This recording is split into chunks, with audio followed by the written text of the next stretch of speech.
চারুকলার আগুনে দুই প্রতিকৃতি পুড়ে যাওয়ার ঘটনায় প্রতিক্রিয়া জানিয়েছেন অন্তর্বর্তী সরকারের সংস্কৃতি উপদেষ্টা মোস্তফা সরোয়ার ফারুকী। তিনি দাবি করেছেন, আওয়ামী লীগ সভাপতি ও সাবেক প্রধানমন্ত্রী শেখ হাসিনার দোসররা চারুকলায় আগুন দিয়ে প্রতিকৃতি পুড়িয়েছে। তিনি জানান, যেই এই ঘটনার পেছনে আছে তাদের দ্রুত আইনের আওতায় আনা হবে। আজ শনিবার নিজের ভেরিফাইড ফেসবুক পেজের এক পোস্টে এসব কথা লেখেন মোস্তফা সরোয়ার ফারুকী। পোস্টের শেষে ফারুকী লিখেছেন, জুলাই চলমান। পোস্টের সংস্কৃতি উপদেষ্টা লিখেন, হাসিনার দোসররা গতকাল ভোর রাতে চারুকলায় ফ্যাসিবাদের মুখাবয়ব পুড়িয়ে দিয়েছে। এই দুঃসাহস যারা দেখিয়েছে, সফট আওয়ামী লীগ হোক বা আওয়ামী বি টিম হোক, তাদের প্রত্যেককেই আইনের আওতায় আসতে হবে দ্রুত।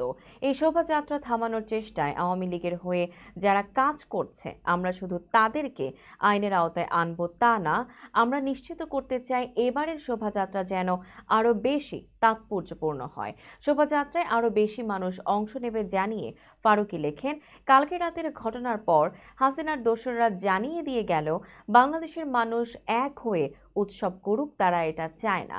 আমরা এখন আরও বেশি ডিটারমাইন্ড এবং আরও বেশি সংখ্যায় অংশ নেব।